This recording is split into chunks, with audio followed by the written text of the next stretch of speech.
Welcome everyone. Today I am brewing tea. So I have mint, sage, regular decaffeinated tea bags, regular tea but decaffeinated, and I have rosemary. So this is going to be a really nice mix of tea. Now I have water going over here, and this is going to be another batch, but this is going to be a black tea. It's black tea with mango, and then I'm going to be adding cumin, bay leaf, turmeric. What else am I adding? What else am I adding to here? So I'm going to be adding these spices here. So bay leaf, turmeric, ground cumin. I don't know why I got two of these out, but I do. Go back. And ground cloves. So that's what I'm going to be adding to the black tea mixture. So we can make two different batches of tea. Now this one with the black tea, I might ferment. So I have some fermenting, let me show you. I might ferment some of this too, but I am going to keep some of this that I can drink soon, but some of it I might take half of it and ferment, and then the black tea I will be fermenting as well. So I de-seeded a bunch of these almonds, and they've been drying like a day or so. So I'm going to be making some almond milk out of those. So this is the starter, the water starter to ferment the tea. So you just kind of follow the directions. The directions are in this packet, and you just, you know, follow through with it. So this is the culture for the tea. And so we're going to be doing that. I'm also going to be making some milk, but not with these grains. These are water grains, and then you have to buy the ones. I have those too. The milk ones. I can find them real quick here. This one is the milk one. So this is the milk kefir starter. And that's going to be quite fun too. I bought the SCOBY, and I bought the big jar for this one to ferment it. And so I have to read the directions of both of these and then learn a little bit more about it. But that's what I'm working on today. So it's kind of a fun project. Today I'm just working on the tea one, so the water one. And you don't have to do it with the tea. I believe you can do it with just some fruit juice if you want. I'm trying to cut calories and stay on my plan. So, but you could do it with, let's see here. Because it adds a probiotic to these. That's why we ferment them. And then water, for using sugar water, which this is already have a little bit of sugar in it. It doesn't state it here, but it does state it over here. Organic sugar, live active cultures. Okay, so it has a little sugar in it to get it started. So I can use a stevia. That's what I'm going to be using in mine. And then it has where you could use fruit juice or coconut water to ferment.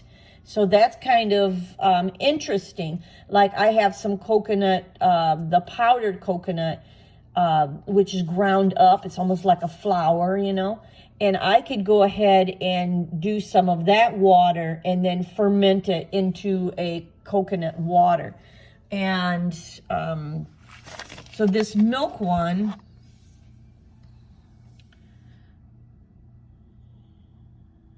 and you can use these grains continuously. You just have to take care of them. You just have to, if you're not using them, then you store them in the refrigerator. So 1 packet of dehydrated milk, Kefir grains, instructions for active, maintaining the grains, pasteurized whole milk, avoid ultra processed or UHT milk. So they want you to use pasteurized whole milk for the Kefir milk, which makes sense, right? because you want it nice and thick. And then let me show you, if I can just get you to hold a second.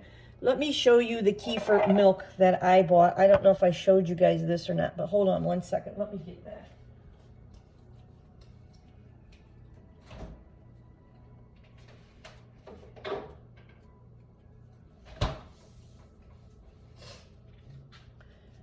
So this is the kefir milk that I purchased, and I like it. It's 1% fat, 1% milk fat. So I could buy 1% milk to make my kefir, right? So that's what I'm going to do. And then it's cultured low fat milk, plain and sweet. So it has live active probiotics, and it's a little bit high in calorie. So for 1 cup is 110, right? So what I do is I split that in half. So I still get the culture. It still has quite a bit of sugar in it, but I don't drink it every day. So if I have it a couple times a week, that's wonderful for me. So it has pasteurized organic low-fat milk, organic non-fat milk, pectin, vitamin A, palmate, vitamin D3 cultures, contains milk. So what I do is I cut it in half, so I get 55 calories. So I have a half of a cup, and I measure it out, and I only have half of that calorie. So that's how I still get a little bit of good culture in my gut, but I don't have the full serving. So you'll have to know like how many calories you can have in a day, so then that way you can back off on some of these different things that you eat and drink, and you can fit it in of what you like, right? So this is the story of the kefir, the Lifeway Kefir story. So the family American dream began when we immigrated to the United States in 1976 from Kiev, which was the part of the former Soviet Union. My father, Michael, loved his new home, but missed kefir, a probiotic superfood staple of the Eastern European diet for nearly 2,000 years. An engineer by trade, he brought these healing beverages to the American masses in 1986, when our first bottle of Lifeway Kefir officially went into production.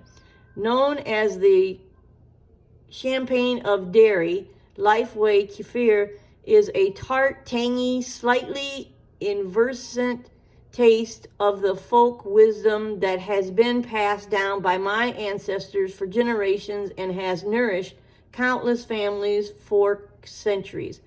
I love your gut. Looks like Julie, CEO. So that is kind of a nice story, a family history of this brand anyway, of this kefir.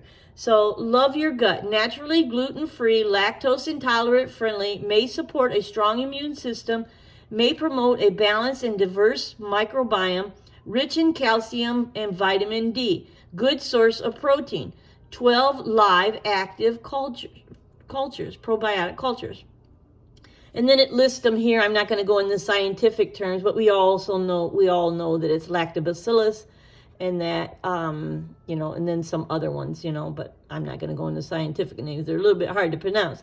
So 25 to 30 billion CFUs at time of manufacture.